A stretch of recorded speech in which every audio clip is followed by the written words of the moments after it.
Yeah, that's even better. So how do we do that? Well, we're going to read from Nectar of Devotion, chapter 13, 5 potent forms of devotional service.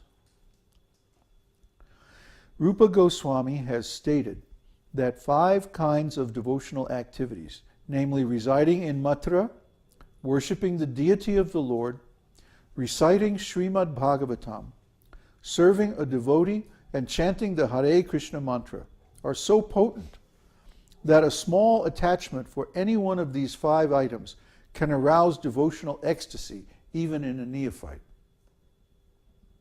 Wow. So Rupa Goswami here is giving the key. He's giving the secret. How do you become advanced? If you have some taste, if you have a little attachment. Attachment requires taste. Like if I'm attached to a particular dish because I like the flavor, I like the taste. So yeah, I love that. I like that tomato soup that you made today. That's really good. I don't know why, it just appeals to my taste.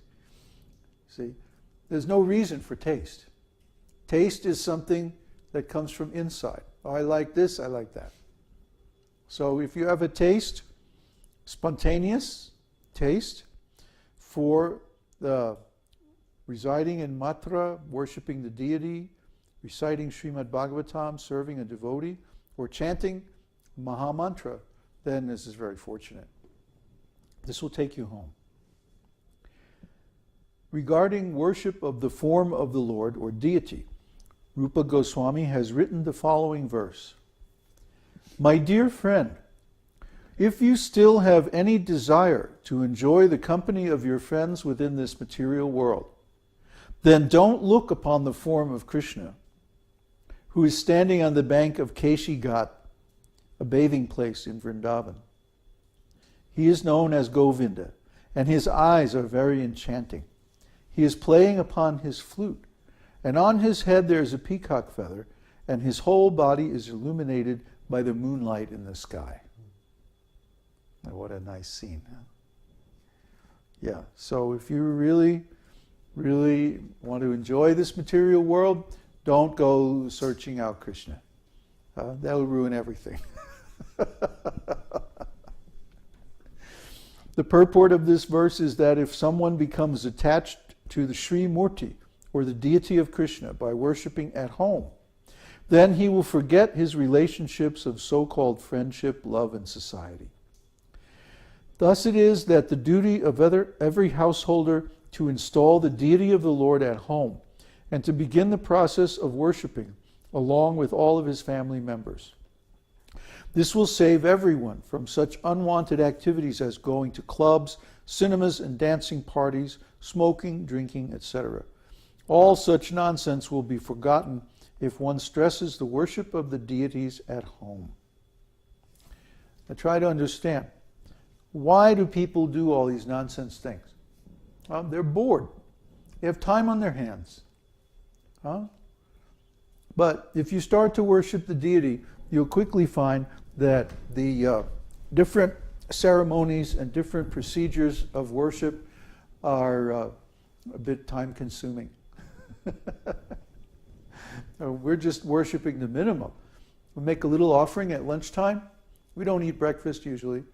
And then in the evening we have our arti ceremony.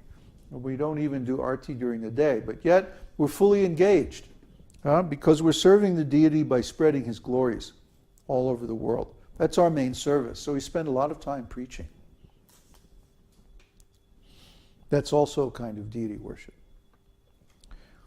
Rupa Goswami further writes, My dear foolish friend, I think that you have already heard some of the auspicious Srimad Bhagavatam, which decries seeking results of fruitive activities, economic development, and liberation.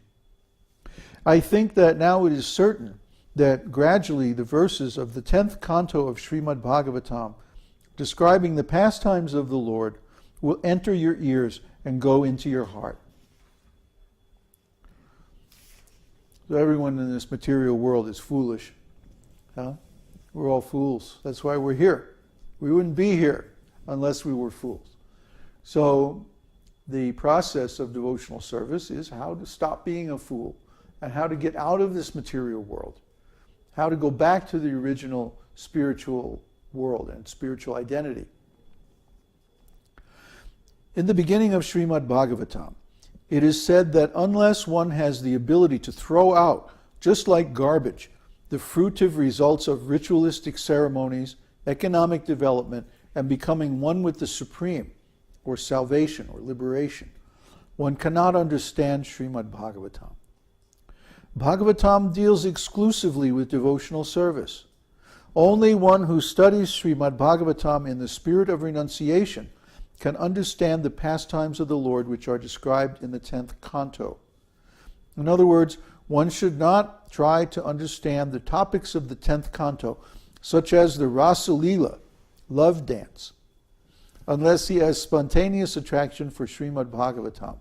One must be situated in pure devotional service before he can relish Srimad Bhagavatam as it is.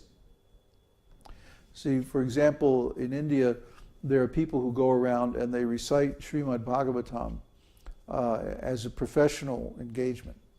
They get paid and everything for this. And usually, to save time, they skip over all those troublesome first 9 cantos and they just go direct to the 10th canto, which is the pastimes of the Lord. Now, the problem with this is that, as stated in the first canto, that you can't understand Srimad Bhagavatam unless you are a pure devotee. And these people aren't pure devotees. So they really need to hear this. It's a warning. It says that don't try to relish the pastimes of the Lord unless you're a pure devotee. You won't get it. You will misunderstand. You will think that these are some kind of material activities, and then who knows, you may even try to imitate and so on. Uh-oh. Big trouble. So the first 9 cantos are there to gradually train us in devotional service so that we can understand the significance of Krishna's pastimes in the 10th canto.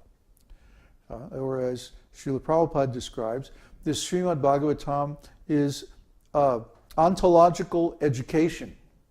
And one has to go through the categories given in the first 9 cantos before he can relish the substance that's in the 10th canto. This is ontological language. Categories and substances. When you have an ontology is simply a bunch of categories that describe different substances and their relationships among those substances. And it says right in the 2nd canto that these the subject of transcendence is described as 3 transcendental substances, known as Brahman, Paramatma, and Bhagavan. Okay? So if you don't understand these 3 substances, all the qualities, all the different manifestations, the activities, and the interactions between these 3 transcendental substances and the whole class of related substances which are called the energies of the Lord. If you don't understand this very complex science, then you will never be able to understand the Lord's pastimes in the 10th canto. You will take it as an ordinary story or something like that. Somehow you'll misunderstand.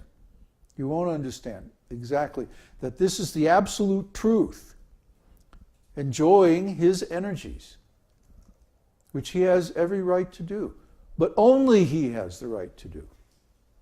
See?